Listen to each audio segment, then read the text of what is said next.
And right now, the answers from the White House are, yes, the president is staying in the race, and yes, he's perfectly capable of functioning as president of the United States and leader of the free world.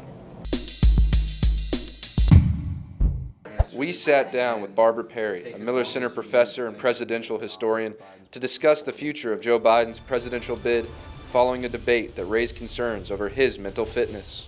So it's clear that the 50-some-odd million people who saw that debate did not like what they saw in the president's performance, and it's pretty clear that he has lost some votes, at least at this point. On the total initiative relative to what we're going to do with more Border Patrol and more asylum officers. Dealing with everything we have to do with, look, if President Trump?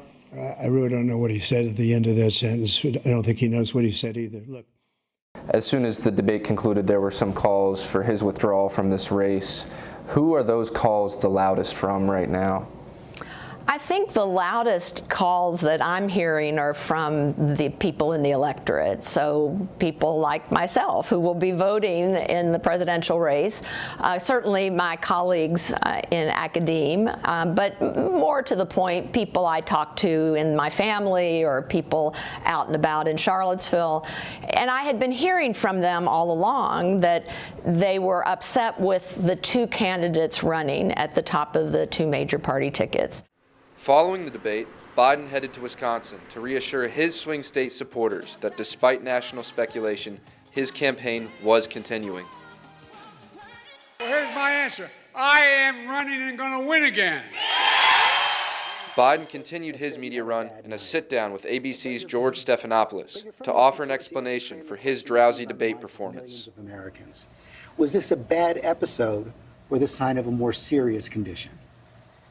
It was a bad episode. I was feeling terrible. Matter of fact, the doc's with me. I asked them, they did a COVID test because they were trying to figure out what's wrong. Nobody's fault, mine. Nobody's fault but mine.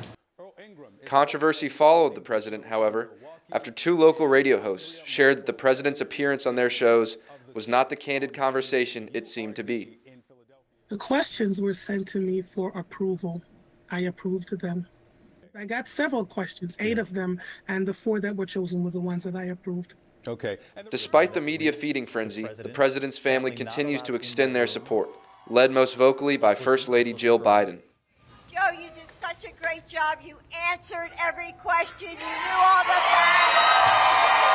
At this point, and then leaders in the family who are listening to him, and I think it's the president right now who has the final say, as he should, about all things related to the professional side of being president of the United States, but also, is he going to stay in the race? And right now, the answers from the White House are, yes, the president is staying in the race, and yes, he's perfectly capable of functioning as president of the United States and leader of the free world.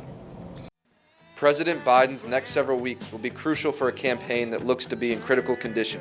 But for now, the president is set on staying in the race for a second term.